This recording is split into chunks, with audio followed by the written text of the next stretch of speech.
On this episode of the Mad Rush podcast. What it basically comes down to is, we talk about this is in WIT, is that you want to be somebody who's more focused on the give than the get. Doesn't mean that you don't deserve a salary and deserve all that.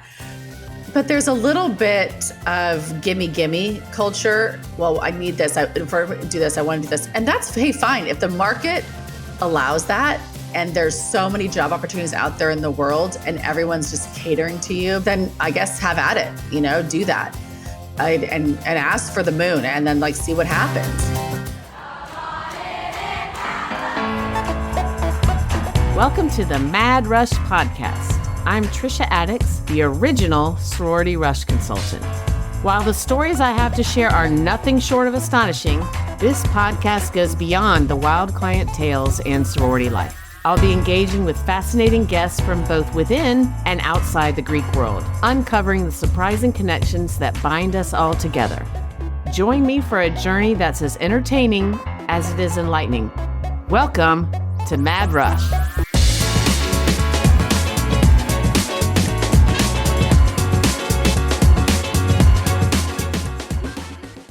So today on Mad Rush, I am so excited about my guest. Sarah Hernholm is the founder and president of WIT, Whatever It Takes, and host of the Do WIT podcast. Sarah's focus is on creating platforms for teens to use their voice, launch businesses, and create sustainable impact in their communities. She champions young entrepreneurs, now I know I can't say that, who are committed to innovation and to doing whatever it takes to make the world a better place. In addition, she started 360 Self Inc., which is a coaching program that helps young adults. Sarah is a 3-time TEDx contributor to Forbes, speaker at Washington Speakers Bureau, and one of these days, she's going to finish her book, The 11 Tips for Doing WIT. Thank you so much for being here. We have so much to talk about. I can't wait. I'm ready to dive right in. So I love that you are also trying to empower young people, and I think that these resumes that I see come across my desk are just insane. And so the fact that you're helping people make a mark at an early age is very cool. So tell me your background, how you get started, what I don't know anything. Tell us all. Okay. Well, there's been a few lives lived over here. So, I haven't always done this work. I went to college for theater, worked in TV and film for a while, became a teacher, left that, created WIT, continuously creating new things, launched a new company last year. So I'm somebody who really loves to create. I'm very curious. I like to learn. Well, I should say I like to learn the things that I'm interested in.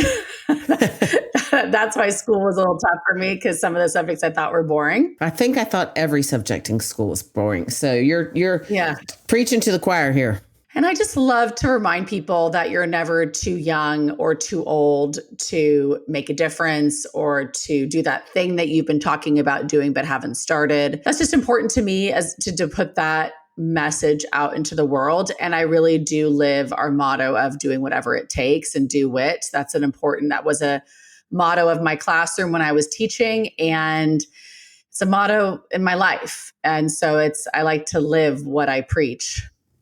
If I credit you, can I start using that? I love that. Yes. Yeah, of course. I had a conversation earlier today. I was walking and I was telling someone had come to me after the fact, after they went through sorority rush and didn't do well. And I was like, I just wish people would know that you have to do whatever it takes. I mean, you have to do the work. You have to just apply yourself and do it. And that's for everything. But in this particular instance, I was very sad that the person hadn't done anything that it took, much less whatever it took. So where did you go to college? Pepperdine. Oh, wow. Oh, the weather. Was it just insane? Yes. I remember the days off campus more than I remember the days on campus.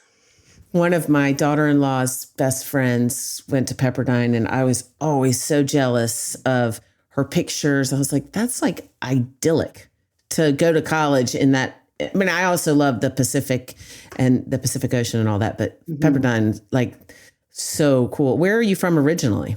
San Diego. Oh, okay. So you didn't go far. Well, I'd done boarding school. I went to boarding school in St. Louis, Missouri for high school. And quite frankly, didn't even really want to go to college. That wasn't an option though in my family. My parents were like, you're going. And I applied to one college, which was Pepperdine. Really? And I went for, I don't think they still do it this way, but like I went out for a tour and an interview.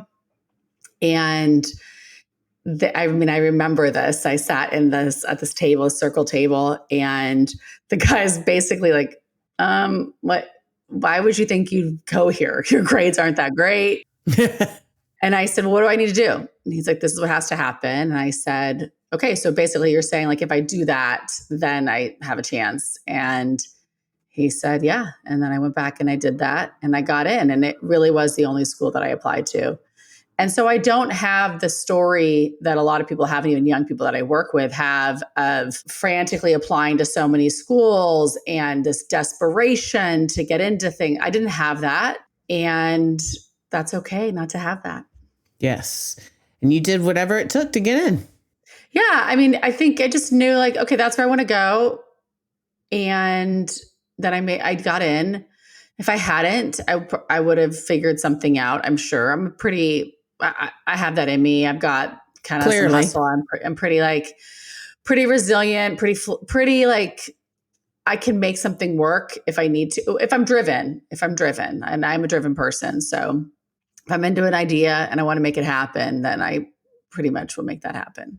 Yeah, that is also the way I am. I've told the story of my company. I helped friends' daughters for years with Sorority Rush and just, resumes and all the things. And I was at dinner with some friends and somebody said, my friend Carolyn said, you should start a business. And within a week, I had a company name, I had a website, I was starting the research, and that was in the fall, and I had clients the following fall. So, I mean, yeah. That's the thing. But I also think that if you're not driven like that, or if you're not, how do you feel about the odds of success? Because I feel like we're kind of not unique, but I feel like that's just the way I am. But I feel like there are many different paths. How do you feel about that? Well, yeah. I mean, the world shouldn't be made up of people that are just like me or just like you. I mean, you need all types in the world. That's what makes it interesting. That's what makes friendships interesting, life interesting, that makes companies successful. Not everybody can be the founder of a company. We wouldn't be able to run our companies if we didn't have people that weren't interested in that role. So I think that's really important to realize, that everybody has a unique set of gifts and talents. Whether they choose to develop those during their lifetime here on earth, that's on them. But we all have it. And we have to, I mean, for me, it's not like you just come out of the womb knowing what it is you're meant to do. But if you have that level of curiosity of like, I really want to, for me, it's just, I desire to the core of my being to be purposeful. I just need to feel purpose. I need to feel purposeful. I want to feel purposeful. Now I get to define what purpose means to me and what that looks like. But that is a big thing inside of me. And so if that is being addressed and recognized, then it's good. So that will look different for everybody. If people had a similar desire of feeling purposeful, it's going to look different than what my purpose looks like. Yeah, I don't think we all are meant to be the same. So what would you say your purpose is? Is that a dog behind you? Yeah, it's my dog making an appearance. Oh. My poor dog that had to get shaved for something. So he's there he is. Hey, pupper. Huh. Well, that's a really timely question, because this is something that I hope that people really realize, and maybe everybody already does, and I'm just late to the party, is that your purpose gets to change. It gets to evolve. And that's okay. You can start off design, and I think for me, my purpose looked like just being such a fierce, strong advocate for young children when I was a teacher. Like that was just such a drive for me. I mean, I was just a mama bear in the classroom with my kids, and that was something. And then it went to launching a business that was just like the purpose and the passion was helping young people feel of service to others, because I just thought that that makes young people better. It makes you a better person to be of service to others. So all my work was on, let's get you into service projects. Let's get you into volunteering, because you will feel a sense of purpose yourself. And so it continues to evolve. And I'm kind of in a place right now in a new chapter of my life where I'm like, okay, what is the purpose now? And like I said to you before we started recording, I'm looking at starting a different podcast and turning my current one over to a different host, because I'm going to start talking about other things, because what's driving me now is a little bit different than what was driving me like 5 or 6 years ago. So I hope that people know that you don't have to have it all. You're never going to have it all figured out. Hopefully you won't. You'll just let yourself evolve as your curiosities in your life evolves. I think that's great advice, or whatever. I don't know if that's the word I should use, but I, for one, have evolved through many iterations as well. And I wanted to be a writer, and then I wanted to be, was in advertising, all the things. And then I felt this pull to help people with something that I understood, in a process that I understood. But yeah, I also did that when I was, 49. So, that's a long time. And, I see, and I talk about this a lot on this podcast, my friends who are my age are looking to reinvent themselves. And you're much younger than me, but I think that's cool. And I think everybody should have the wherewithal and the power to do that. Mm-hmm. And I, for one, am super lucky that I can do that. I don't have to work at, day to day, 9 to 5 job. It's just not what I have to do. But I think that's very cool that you're able to do that. So what is your purpose now? Yeah. I'm really interested in 2 things right now. One is the girls in the ages like post high school, they're in college, or they're third year in college and they're about to get out into the real world. They're navigating their first job. Like that's a demographic that I'm really interested in right now, because I've been running my company for 15 years that's focused on teens. And so now I have young adults that are out in the world, and they're still coming to me for advice. And I really feel this draw to that demographic of just making sure that they understand their value and their worth, and that they understand the different ways to walk in the world as a young woman, and that all the paths don't have to look the same, and that success doesn't have to look the same. So that's I'm just really excited to be doing more work geared towards that demographic and finding ways to serve and support. So that's a shift. And then when it comes to my podcast, like you said in the intro, I do run a podcast called the Do WIT podcast. And for years, we've been interviewing teen entrepreneurs along with some celebrity entrepreneurs, but always bringing in a teenage host. And it's been really great. That's super cool. Yeah. Yeah, it's really great and really enjoyed it. But what's honest is that is not as interesting of a conversation for me anymore. And as most great ideas come to surface, that mine came during a walk and a workout. And I came home and I told my husband, like, I'm thinking about this. What do you think?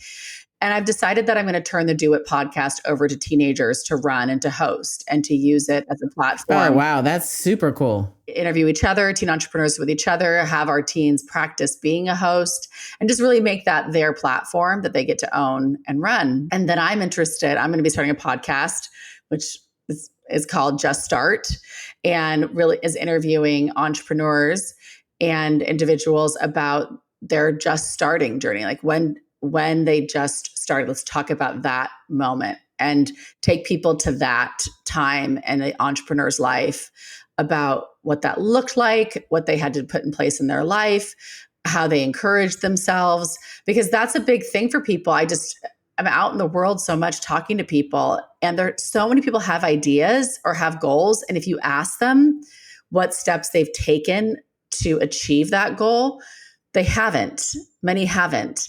And a lot of it has to do with they don't have enough time, or it's not perfect. And I'm just such a believer of starting to start. just start. I mean, it doesn't have to look perfect. Just start.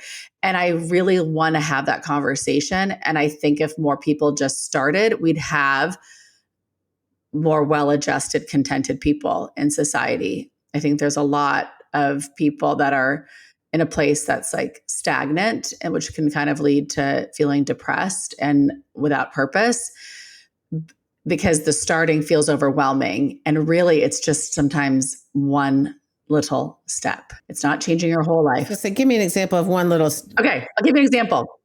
Okay, this is so elementary. This is very fascinating to me. But this is very elementary, and this doesn't even like have to do with entrepreneurship, but something I did today. I have talked about drinking electrolytes for way too long.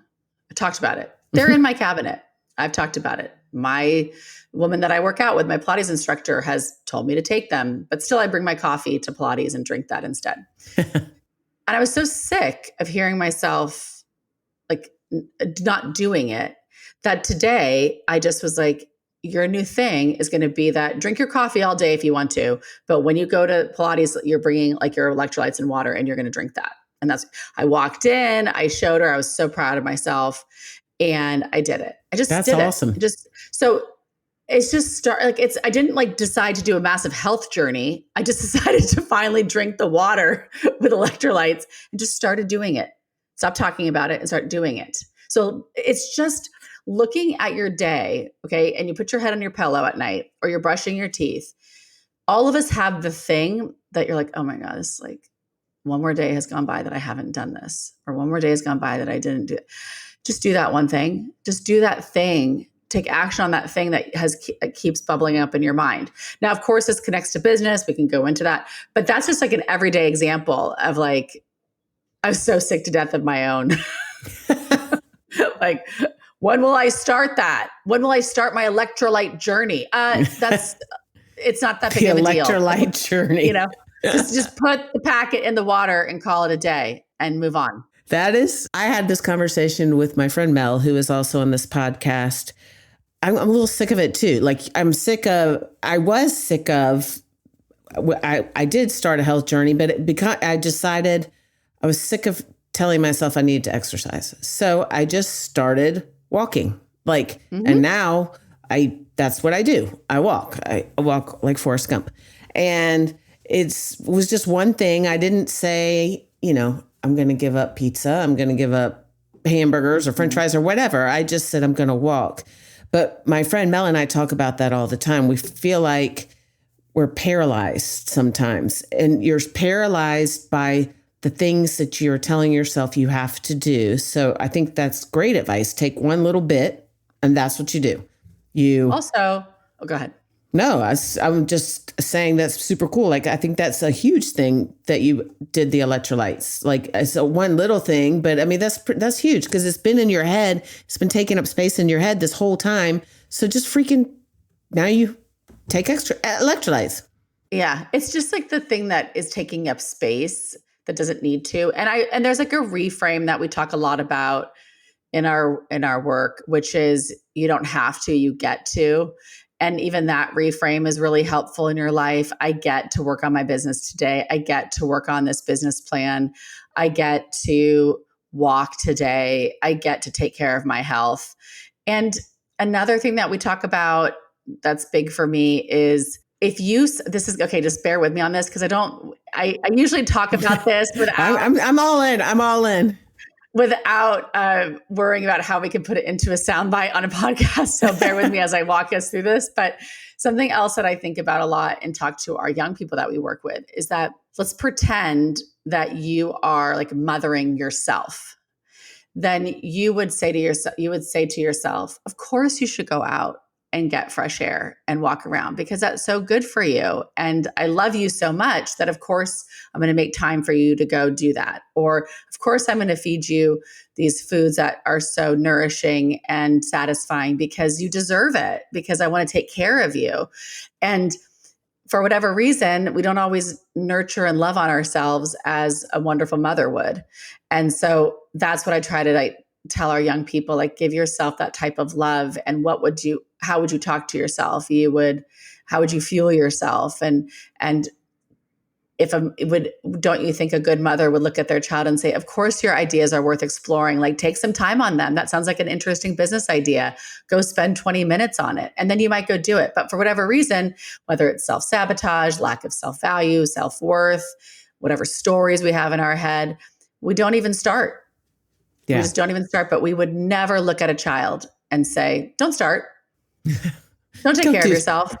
Oh, weird. You want to go to bed earlier and get a good night rest? Don't. No, you should totally stay up past a bedtime, doom scroll, and then feel miserable in the morning. Like, please go do that. I have never heard doom scroll. That's so what?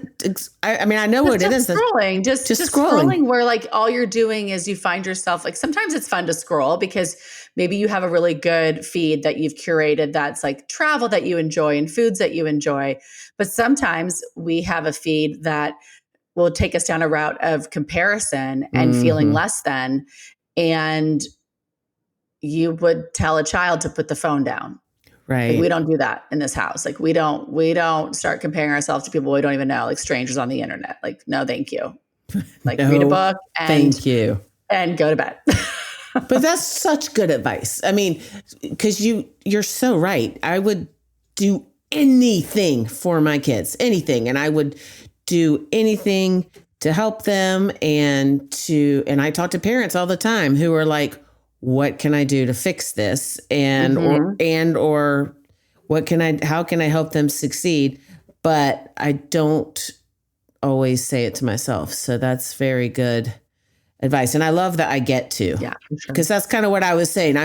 I'm super grateful to be able to do this, to talk to interesting people like you and to hear the stories and what people are doing to make this world a better place, which is, a little scary sometimes. So I'm going back to your podcast, you said you're going to give it to them. Are you going to teach them how to do it? The teens? Yeah, I mean, there's a lot of teens that want to do podcasts that kind of already have them, but they don't get a lot of listens. They don't get a lot of attention because they don't have the marketing and branding behind it. And we have a podcast that's been around for a while, and working with teens is really easy for us and we really love it. And so teens are fast learners and they probably know more about technology than we do. Oh gosh. And so it's just about turning over the platform to them and giving them the reins and obviously guiding a little bit.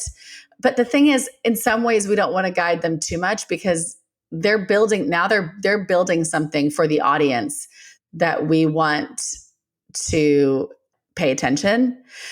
And so they probably know better than we do about how to get teens interested in entrepreneurship and how to find more teen entrepreneurs because they're a teen themselves and they're a teen entrepreneur. It'll be fun. It'll be a project that we get to work on in-house. We have a couple people that run their own podcast that are going to come in and coach the kids a little bit, but we're looking forward to seeing what they want to do with it. Yeah, that's super cool. And I mean, that's empowering them in a way that to do something creative, but also something that looks good on their resume. And I mean, I know that's not the goal, but I mean, all these things, people always ask me, did I need to start a charity or a philanthropy? What do I have to do to set myself apart? And I don't think anybody should ever go in with that being the goal to make your resume look good. But it certainly shows that you're a go-getter and that you're doing whatever it takes, and you're showing your entrepreneurial. I was trying to think of a word to say. You did it right. Besides that one, but you're flexing that muscle at an early age, which is very cool. And again, I became an entrepreneur much, much later, but I wish I had someone to help me figure this out earlier. And again, like you said, it could change. They may not want to be entrepreneurs for the rest of their lives, but it's certainly giving them skills and the power that is so important at this age, I think, or, at that age. For sure. And also I've seen a lot, I partner with this company called Life Ramp, and they're doing, it's like Coach in a Pocket, but for that age, like leaving college, being empowered at that point, I think that's cool that you're going to sort of explore that a little bit. It's being empowered, leaving college, knowing what you want to do, and sometimes you don't, and having someone like you to help them is going to be very, very beneficial and interesting. And I think it's, like you said, you're evolving to something different. Yeah. Different age group. I'm looking forward to it. I already do it because of those young people that have already graduated out of our programs and are still in touch with us. But it's a big shift when you're in college to then when you are out into your first job and the real world. And so much language around making young women about like being like this girl boss and success is this and doing that. And it just, I don't like it. That's not interesting to me. So what don't you like? What are you saying? Like, what do you mean? Like, you don't like girl boss or? Well, yeah, I don't like that culture at all. And what are you saying that culture is? It's like, just this very like, you're called to like, you got to go out there and like smash glass ceilings and get the top job and climb this ladder and do all that. And okay, sure you can if you want, but there's beautiful other ways to have a life. Right. And there's beautiful things about doing part-time work and being a mother. And there's doing jobs that aren't the top role that are really beneficial and rewarding while you also enjoy this side hustle that you have or this passion that you have. It's like forcing women to be solely in their masculine energy, which I don't think is great. And that anything less than that is like, oh, you're not living up to your potential. And like, you should be out there like smashing this and doing that. And I'm speaking from experience. I lived that life. I don't recommend it. So I'm speaking from my own experience. Right. And advising against that approach. And what I'm hearing young women in their 20s say to me over coffee is, I feel like so much pressure that I have to be like this or that, or I need to be the top, or that I need to take a job in this field because that will look better. And I'm just like, oh, no. Yeah, the look better thing. No. I'm with you. No, we don't need to do that. And I wish women did a better job letting women know that. Right. Yeah, the misery that I feel like people think they have to suffer through in order to get to whatever place it is. Mm-hmm. Like, you have to take this corporate job because this is what your degree was in. And yeah. I think that's a very good point. I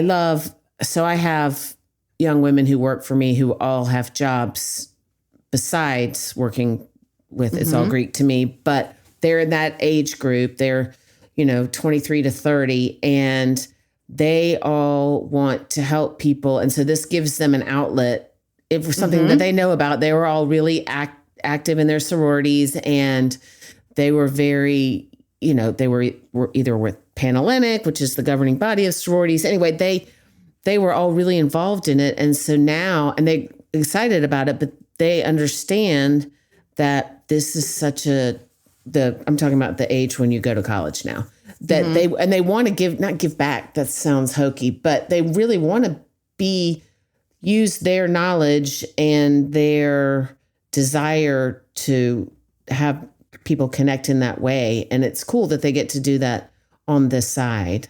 Mm-hmm. And a lot of them do have other jobs, but I like the fact that they have the opportunity to help people in a way that, they were all, I'm sure, involved in their philanthropies, all that. But this is a little bit more unique, tailored to them and their desires to help people, which I think that feeds them a little bit more. Oh, for sure. Than their corporate jobs. I'm not saying they all have corporate jobs. I don't even honestly know what all of them do, but I know what they do with me. But I feel like it's a very interesting point that you're making. And I feel like giving them the space to figure that out while there is really cool. I know for me, I'll be reading a book and there'll be someone in the book who's painting or writing or creative outlets is what gives me, besides my family, gives me joy. And I read the book and I'm like jealous that they get to do this because I'm so busy. I am writing a book. But what I'm saying is like just being creative. I wish I had done it when I was younger. And I wish, because that is what sparks joy for me and what makes me helping people through creativity is, I don't know, kind of rambled on there about me, but No, that's good. So speaking of young people, do you have any trends that you're seeing about like working or where people are targeting or anything like that? I'm really interested in that because you have more of a pulse on that. I've got the sorority part covered. Yeah, I don't know. Right now my work, my day-to-day life is really in that teenage space and then I'm spending more time in that early 20s area, and we'll dive deeper into that, especially with the podcast, because that podcast will be catered more to that audience.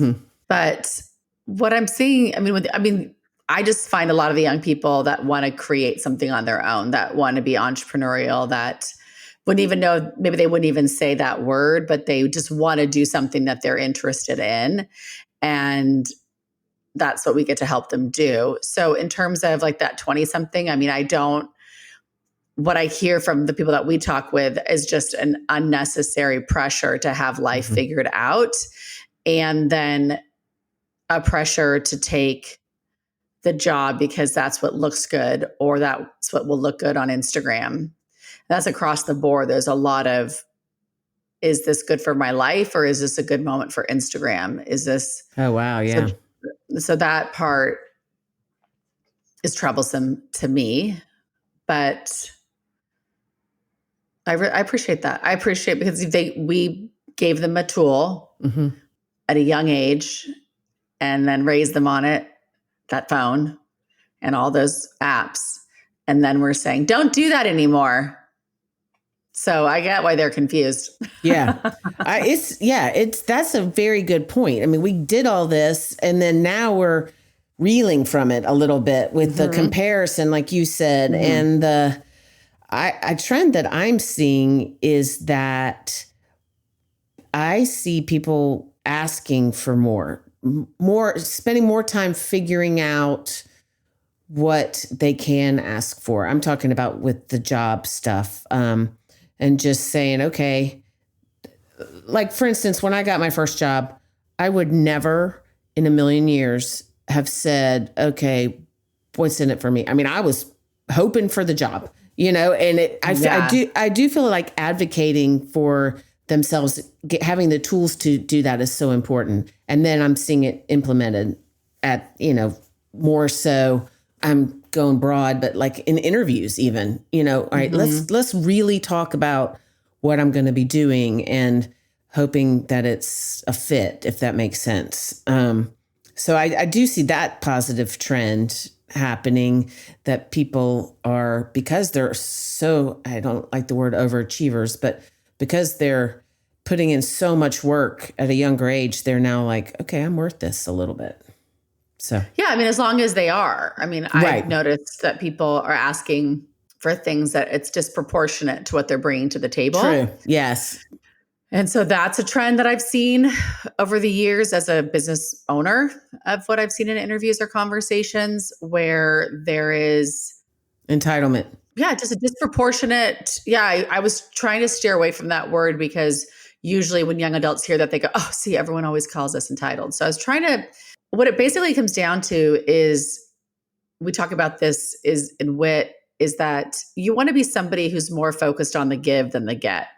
Now that doesn't mean doesn't mean that you don't like deserve a salary and deserve all that. But there's a little bit of gimme culture. Well, I need this. If I do this, I want to do this. And that's, hey, fine. If the market allows that, and there's so many job opportunities out there in the world and everyone's just catering to you because they're so desperate, then I guess have at it, do that. and ask for the moon and then like see what happens.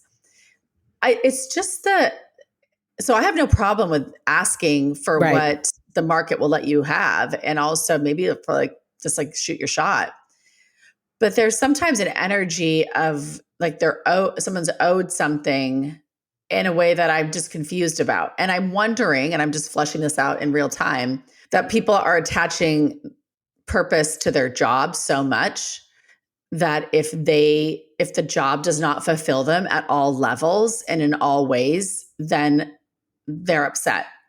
And that's not how life used to be. I mean, you had your work, you have your family, you had your church, until like maybe you found purpose in church, maybe you found purpose in your community, but somehow, we all know that church going has gone down. I actually didn't know that. Oh yeah. Church going has, well, I guess it would depend on which areas, right? I guess probably in Nashville, it's not, but I know in San Diego, I mean, I could walk into churches and see that the attendance was lower. And I'm digressing a little bit or going up, but this idea that people found purpose in other ways in their life. That's a very good point. And everybody is now like, my purpose is my job. My job is my purpose. It has to fulfill me. I need to feel like my soul has to be filled. My bank account has to be filled. My social life has to be filled. My work. And that's just, again, to me, that's off. Now for somebody else, they could look at me and go, well, that is true. And that's what we want. Then go get it. Right. Like go find it, like have that. That is just out of whack for me a bit, out of balance for me a bit, to put that much weight. Yeah, that's a very, very good point. And I do say that a lot too. So I think that I was combining advocating for yourself with that, which was not right. I mean, not that I knew what you meant, but yeah, I agree with you because I do get that. And I have a story that I won't say because the person will know who I'm talking about. But when I first started this business, I had someone ask me for something that I would have never asked anybody older than me for. And I was like, that's interesting that she thought she could ask that of me. Oh, I've got plenty of those stories. Yeah, that's what I'm saying. Like, and I'm like, wait a minute. So a lot of expectation, like very odd to, I'm a boss. I mean, I'm like, I have a team much smaller than I had years ago. Years ago, I had a much bigger team, and just the conversations that would come up and the expectations that young women had on me as being a woman boss were very different than they would have if I was a man. What? How do I know that? Because I shared an assistant with a man. Oh, wow. And she wanted me to be more maternal. Oh, yeah. And I said, have you asked him to be more like a dad to you? Did you go to him and with these personal problems and ask him to support you in this way? But you're coming to me with your tasks undone and asking me to have more compassion because I'm a woman and I should be more maternal and understanding. Just something to think about. Did she understand that? Yeah. I mean, did she understand it? She said that she's like, I like him better. And I was like, okay.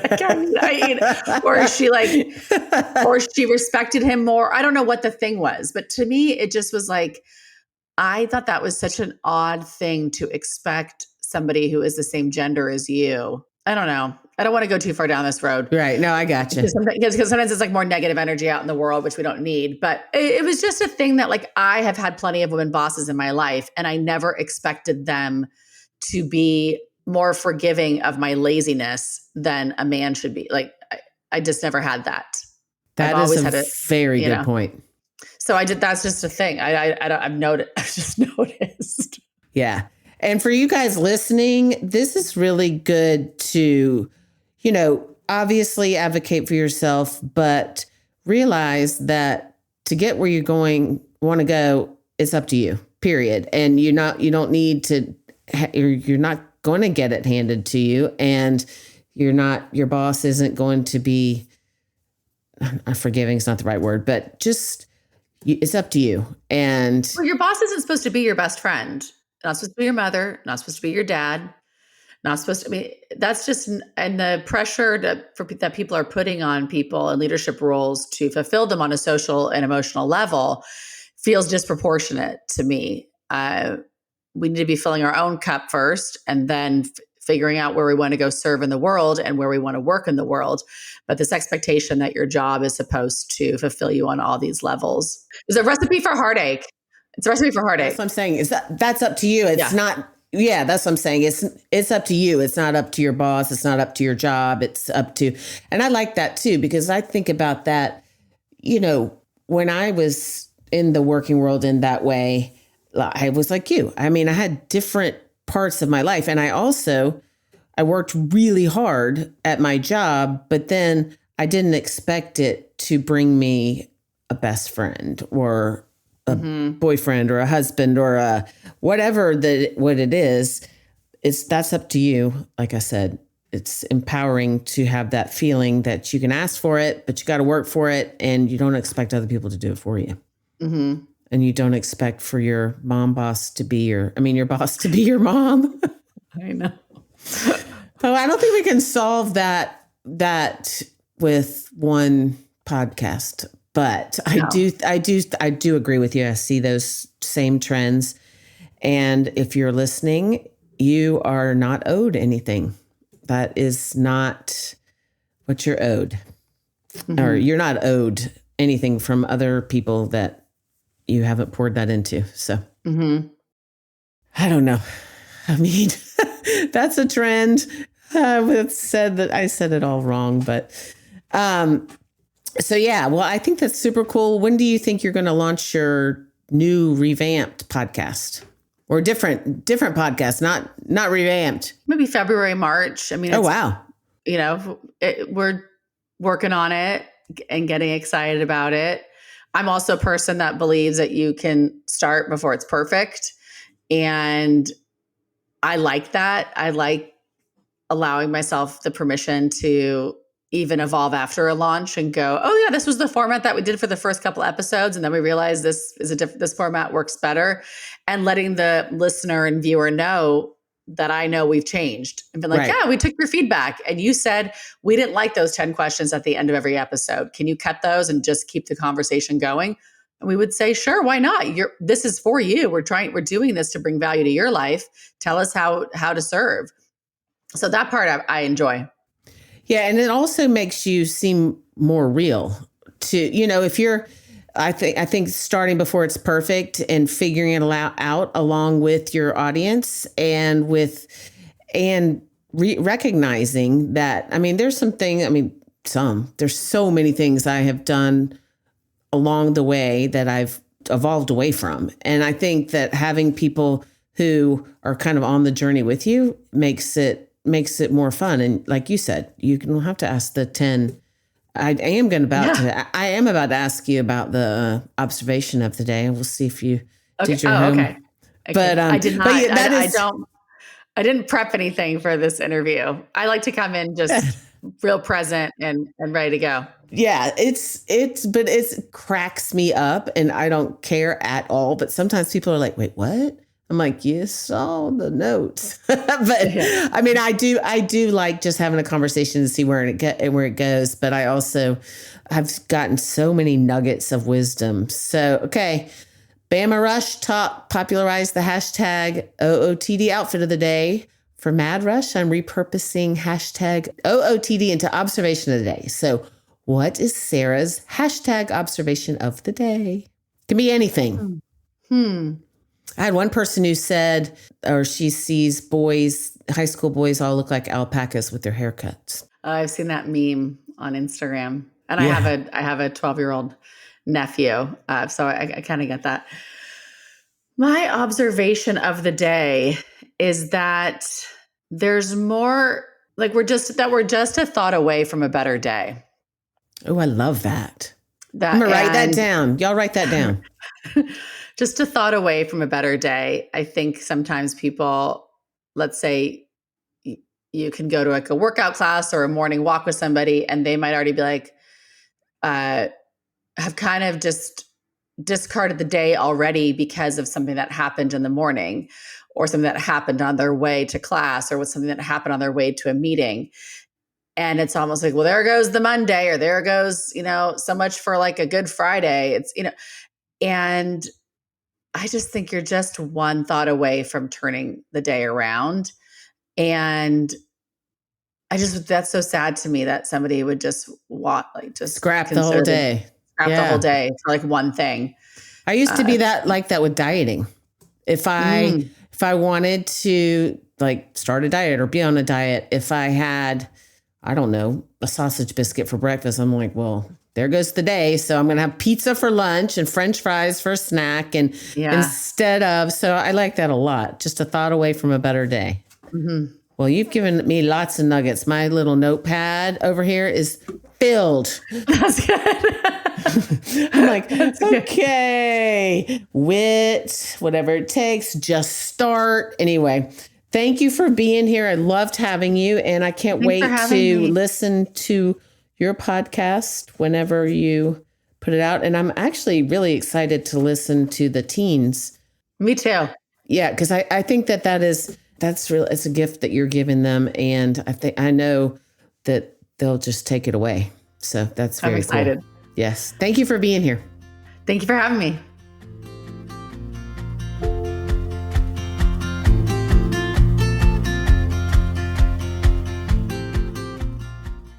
Welcome to Time Out with Trisha.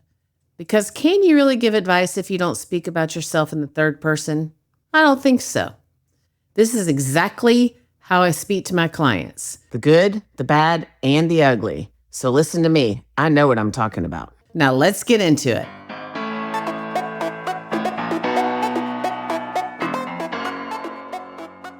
Okay, so if you're listening to this and you are going through Rush next year, either as a sophomore or as a freshman, and even if you don't know where you're going, you need to go and attend this seminar I am hosting on February 23rd, 2025, 3:30 to 5:30 p.m. Eastern Standard Time. It can be attended either in person, although those spots are limited, or virtually. So you will learn all you need to know about sorority recruitment at any school. Q&A will include school-specific tips if you know where you're going. And it also includes the accompanying, it's all Greek to me, proprietary school-specific Bible. And so if you don't know where you're going, you'll get the Bible when you do. It'll also cover going through Rush as a sophomore and any unique challenges, including having an in-house sister. There is a lot of misinformation out there.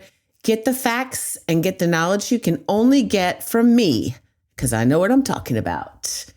If you are interested, you can DM me at Rush with Confidence. You can email info@madrushpod.com or email rushwithconfidence@yahoo.com, and we will get you some information. And that's it for Time Out with Trisha. We'll see you on another episode of the Mad Rush Podcast.